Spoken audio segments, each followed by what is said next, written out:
Hello class 10th students. तो दोस्तों एक और नया चैप्टर द मिडनाइट विजिटर्स, इसके अंदर मैं आपको बताने जा रहा हूँ टॉप 5 क्वेश्चन और टॉप 5 क्वेश्चन की सीरीज चल रही है। अगर आपने प्रीवियस वीडियोस नहीं देखी है तो पहले जाकर वो देखिए ताकि आपको ये और बेहतर समझ में आए। चलिए देखते हैं फर्स्ट क्वेश्चन क्या है हमारे सामने।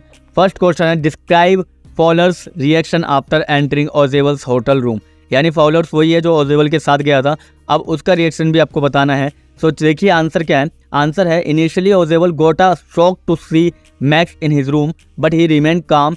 Max also had a pistol with him so Ausable didn't try anything fishy. He just keep his cool and fool Max by using his brain to invent stories. यानी कि ओजेबल पहले तो शॉक रहा max को रूम में देखकर, मगर वो अपने शांत माइंड के साथ उसके दिमाग के साथ खेलने लगा। और वो क्या था, उसको पता था उसके हाथ में बंदूक है तो वो कुछ भी कर सकता है, इसीलिए उसने अपने दिमाग को कूल करके उसे फूल बनाने की कोशिश की मैक्स को, और फाइनली उसने नई नई स्टोरी बनाकर मैक्स को अपनी स्टोरी में फंसा लिया। ठीक है, सो ये फर्स्ट क्वेश्चन का आंसर था, फर्स्ट क्वेश्चन है। अब चलिए सेकंड क्वेश्चन देखते हैं। सेकंड क्वेश्चन है Ausable shows great presence of mind in a situation of danger and surprise. Do you agree with this statement? If yes why? यानी कि ओजेबल ने बहुत बड़ा मतलब अपने दिमाग से प्रेजेंस ऑफ माइंड दिखाई और इस सिचुएशन जो कि डेंजरस सिचुएशन थी, सरप्राइज सिचुएशन थी, उससे बाहर कैसे निकला। ठीक है, तो चलिए आंसर देखते हैं। Yes I agree with this statement as Ausable showed great presence of mind when Max pointed a gun at him when he entered the hotel room with Fowler which surprised and indulged both of them. He remained calm and cool, inventing stories as required to fool Max jumping to his death. यानी कि मैं agree करता हूँ इस statement से कि उसने अपने दिमाग का प्रेजेंस ऑफ माइंड बहुत अच्छा दिखाया, जबकि उसके सामने गन लेकर मैक्स खड़ा था। ऐसे में कोई भी हकबका जाता, मगर उसने क्या किया, शांति से कूल तरीके से सरप्राइज हुए बिना उसको सारी बातें बता दी और ऐसे कहानी सुनाई कूल और काम होके कि सारी स्टोरी में वो फंसता ही चला गया और उसको मजबूर कर दिया कि बालकनी है और जंप कर जाओ, और वो फाइनली जंप भी कर गया, मगर वहाँ कोई बालकनी नहीं थी। ठीक है, सो यहाँ प्रेजेंस ऑफ माइंड के ऊपर 2 बार क्वेश्चन हमने देख लिया। और याद रखिएगा अगर इस चैप्टर से कोई भी क्वेश्चन आता है तो वो ओजेबल के प्रेजेंस ऑफ माइंड से ही रिलेट करेगा। ठीक है, चलिए थर्ड क्वेश्चन देखते हैं। थर्ड क्वेश्चन है why did Max face turn black with anger, what did he want Ausable to do. यानी कि जो मैक्स था उसका जो चेहरा था वो काला क्यों पड़ गया गुस्से से, और वो ओजेबल से क्या चाहता था। आइए आंसर देखते हैं।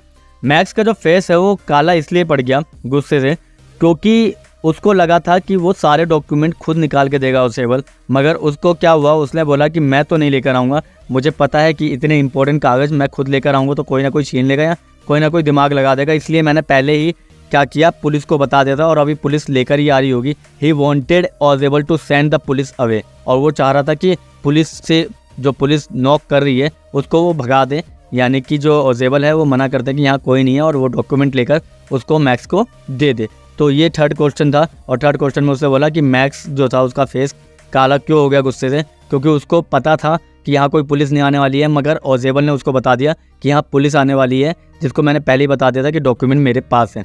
ठीक है, सो ये था आपका थर्ड क्वेश्चन। चलिए फोर्थ क्वेश्चन देखते हैं। फोर्थ क्वेश्चन है why did Ausable frame the story of the balcony. यानी कि ओजेबल ने एक स्टोरी फ्रेम क्यों की बालकनी वाली। तो चलिए आंसर देखते हैं। Ausable frame the story of the balcony to counter the use of the pistol by the rival secret agent Max to threaten him. The rival would have been able to get the important report about the new missiles if Ozebel had not concreted this story. यानी कि ओजेबल को पता था कि मेरे को कहानी बनाने के अलावा कोई ऑप्शन नहीं है, क्योंकि पिस्टल तो सामने वाले के पास है और मैक्स उसे डरा धमका रहा था, और ये लड़ाई जो थी ये बहुत पुरानी थी, जो मिसाइल थी उनकी रिपोर्ट्स चाहिए थे, और इन रिपोर्ट्स को पाने के लिए वो मैक्स किसी भी हद तक जा सकता है, इसीलिए उसने सोचा चलो एक स्टोरी इस स्टोरी में इसको फंसा देते हैं। ठीक है, और वैसे ही हुआ, हमने इस चैप्टर में देखा। चलिए टॉप 5 क्वेश्चन में लास्ट क्वेश्चन देखते हैं। फिफ्थ, काम mind can help you tackle direct stress. यानी कि जो शांत दिमाग होता है वो किसी भी तरह के स्ट्रेस से टैकल कर लेता है। क्या आप इस बात से एग्री करते हैं? चलिए आंसर देखते हैं। आंसर है certainly a calm mind can help us to tackle direct stress. If Ozebel had panicked and done something fishy, then Max probably would have killed him. But Ozebel kept his cool. Apart from this story, there can be some real life example. Also, we are always told to focus when we are appearing for exam or not to panic in a difficult situation because such things hamper our thinking ability. We are not able to take proper decisions at this time. If we keep our mind cool and focused, then only can we find ways to get out of crunch situation. यानी कि हम जानते हैं कि एक काम mind जो होता है तभी इंसान ऐसे काम कर सकता है, क्योंकि ओजेबल ने जब उसके हाथ में बंदूक देखी, अगर उस समय वो ऐसी कोई गलती कर देता जिसके कारण मैक्स उन दोनों को मार देता, तो उसने क्या किया, उसने दिमाग लगाया, अपना कूल अपने आप को रखा और सारी कहानी ऐसे बनाई ताकि जो मैक्स है उसकी कहानियों में फंस जाए। अगर मैं रियल लाइफ से कंपेयर करूं तो कई बार हमने देखा है कि हम जब एग्ज़ाम देने बैठते हैं तो हमें लगता है कि भाई ये बहुत टफ क्वेश्चन है यार, ये तो मुझसे होगा ही नहीं, और इसी कारण क्या करते हैं कि हम आगे के क्वेश्चन भी ख़राब कर देते हैं। इसलिए पैनिक नहीं होना, आपको दिमाग शांत करके अपना एग्ज़ाम देना चाहिए, जिससे क्या होता है कि आपको जो क्वेश्चन नहीं भी आ रहा होता है तो उससे रिलेटेड कुछ तो लिख के आ ही जाते हैं। ठीक है, सो हर सिचुएशन में हमें कूल रहना चाहिए, क्योंकि स्ट्रेस के कारण हमारा सिर्फ दिमाग प्रेशराइज होकर सारी चीज़ें गलत करने लगता है। सो ये था आपका टॉप 5 क्वेश्चन और 5th क्वेश्चन। मिलते हैं किसी नेक्स्ट वीडियो के साथ, तब तक के लिए थैंक यू, धन्यवाद।